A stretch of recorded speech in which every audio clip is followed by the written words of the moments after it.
I just recently, the past few weeks, I've read about journalists who go into the Gaza Strip in order to find out the truth and report the truth.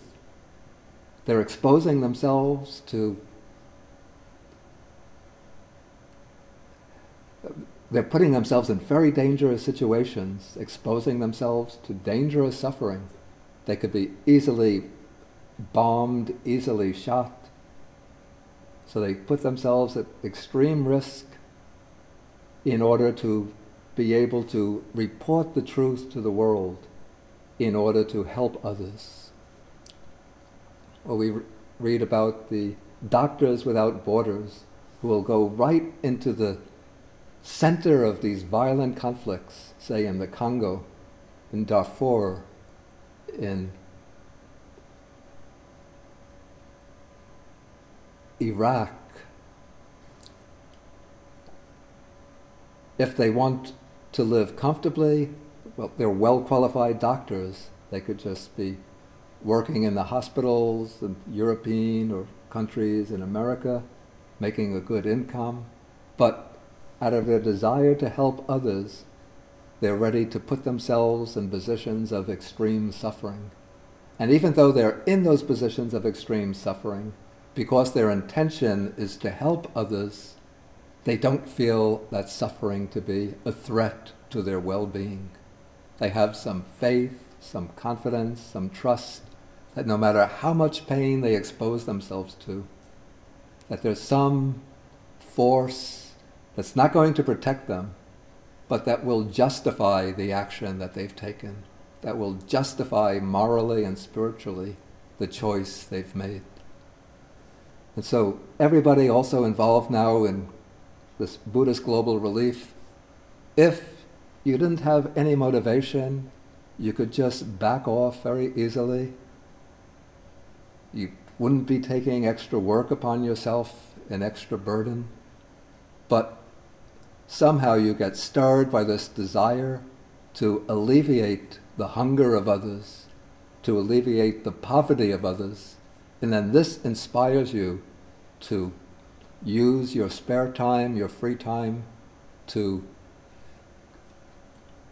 launch projects, to become involved in whether it's website development, fundraising, even traveling to other countries, as Connie did, contacting other organizations in order to find partners.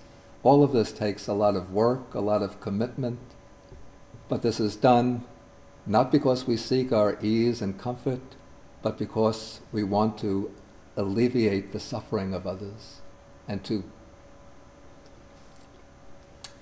help them to achieve some kind of condition of true well-being and security. Okay, and so the second couplet says, one benefits others but seeks no reward. This is the real spirit of the Bodhisattva ideal. Not seeking to be recognized and admired by others, not seeking to get some special plaque with one's name inscribed on it. One benefits others without seeking any reward. But then it includes a line that I don't like so much, because to benefit others is to benefit oneself. One could understand this a little bit materialistically, that, and maybe this is a little bit the danger in overemphasizing this interdependence. Like one thinks that the reason why I'm benefiting others is so that they might be able to benefit me in return. Perhaps if I do good to others, then I accumulate merit and wholesome karma, and that will eventually come to my relief in the future. Of course, it's true that, or at least I believe that it's true, that there is this law of karma. When we do wholesome karma, when we do wholesome deeds, this creates wholesome karma, which will eventually come back to us and fulfill our own good wishes, and bring benefit to us. But I think what the verse actually intends, to benefit oneself, means that it benefits oneself spiritually, not that it's going to bring one some material benefit. when one benefits others, seeking no reward, that helps one to deepen the sense of selflessness. It helps one to build up a sense of deep and vast connections with other living beings, maybe starting from small circle but expanding outward.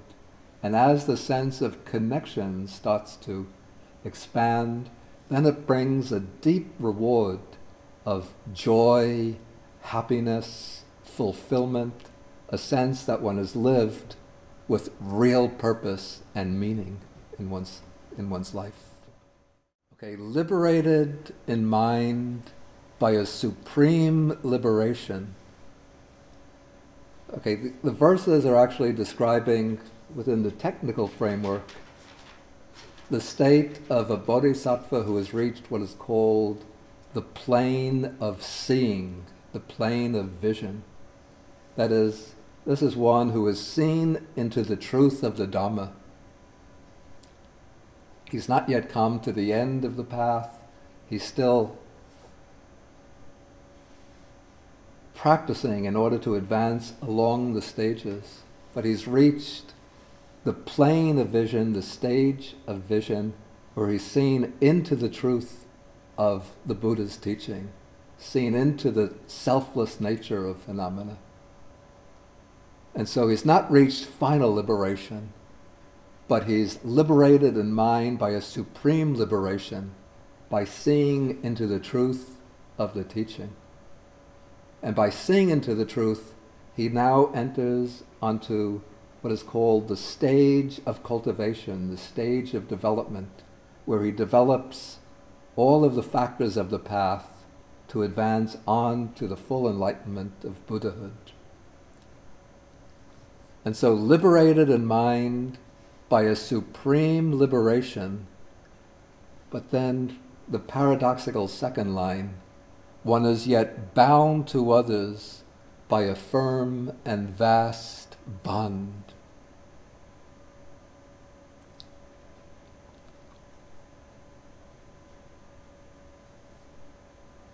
Normally, when following the path of Buddhism, the ideal is to be free from bondage. We say anuttara yoga kema, the unsurpassed liberation from bondage. But here, one who is liberated in mind by the supreme liberation of seeing into the truth of the Dhamma remains bound by a firm and vast bond, or a firm and tight bond. And that bond is great compassion, compassion for other living beings. And so it's this great compassion that propels one who is seen into the truth to come down a few steps to the level of ordinary people and assimilate himself or herself to ordinary people, to act together with them, to participate in activities with them, in order to work for their well-being and happiness. And so one deliberately subjects oneself to this bond of great love and great compassion, by which one identifies so closely with others, so thoroughly with others, that one doesn't even want to step out into final liberation, but one wants to go on working to promote the good of others, to alleviate their suffering.